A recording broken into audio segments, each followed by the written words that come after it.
ممكن نفتكر. الله يخليك. لا بورسعيد كمان مهمه. وبعدين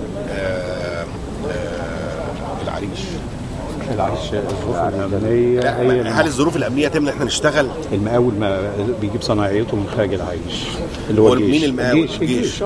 فهو المشكله عندهم امنيه، يعني توقف العمل امني. يعني هو علما ان هو معالي الوزير باقي 10%، باقي 10%. لا 10% هو انجز 90%. لا خلينا نخلص. مين المسؤول في الموضوع ده؟ اللي هو رشدي في ارجوك كلمه وكلمني، خلينا اكلمه. العريش ادعى ان احنا نخلصها فورا. هي مهمه جدا. لا العريش ادعى ان احنا نخلصها، يعني ناخد عماله، هو ياخد عماله، مش هيخدم، مش يقيم عماله، تقيم لغايه ما يخلص. يعني كلمه وخلينا نكلمه علشان نخلص العريش.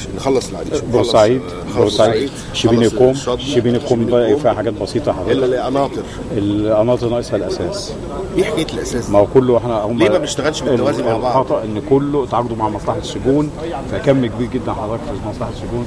احنا بدانا نكسر الموضوع ده ونعمل فيه الاقاليم، وبعدين نعمل فيه وبعدين كفر الشيخ واضح مفيش اي ارتباط للاساس لغايه لا معمول في مصلحه السجون برضه. بس احنا كنا قلنا، كان سياده الوزير اشر ان مصلحه السجون نبتدي بمركزين بس ونشوف الانتاج وبعد كده نعيد. حملوا كل الاساس. لا مش هيعرفوا. مش هيعرفوا.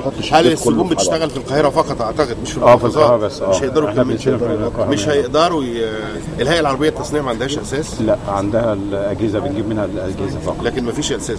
ما فيش اي مؤسسه حكوميه عندها. احنا ما ده اللي انا بقول لمعاليك، احنا عملناه في المحافظات. كل اقليم هيصنع الاساس عنده في مراكز التكوين والمدارس. طب ما نقدرش نعمل وفقا للاجراءات القانونيه الماليه الجديده، ما نقدرش نعمل مناقصه محدوده؟ تمام. ما نقدرش نعمل مناقصه. هو في حدود كام بيبقى الاساس؟ في حدود كام؟ حدود نص مليون. طب ده دي سلطتنا. هو في نعمل مناقصه محدوده من 3 4 5 شركات كويسين. تمام. بس عايز اللي يدير المساله دي بحد كويس. هي المشتريات اللي بتدير فيها حد مجلس الدوله طبعا نعملها. دلوقتي القانون ادانا حق ان احنا نحل المشاكل المعلقه دي.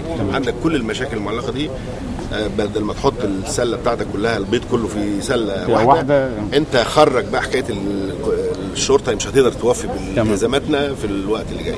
فخلينا هندي الشرطه بالقدر اللي تقدر تخلص لنا، والباقي هنعمل بيه مناقصه محدوده من 5 6 7 شركات معروفه. تمام. واخد بالك؟ ونعمل مناقصه، وده من حقنا، وده سلطه رئيس الهيئه، واللي اكتر منه سلطتي كوزير. فخلينا نشتغل عشان ما نسيبش الدنيا. مش عايزين منفذ فيه امكانيه ان احنا ننوره في الفتره دي ويظل مغلق. هو حضرتك الورشه النجار اللي احنا عاملينها في اساس كافه السادس من اكتوبر اكتملت دلوقتي، يعني لسه في 3 مكانات جايين، يبقى 5 مكانات وهتبدا تصنع اساس لموقعنا كلها. هتقدر بس هتاخد وقت. بس هي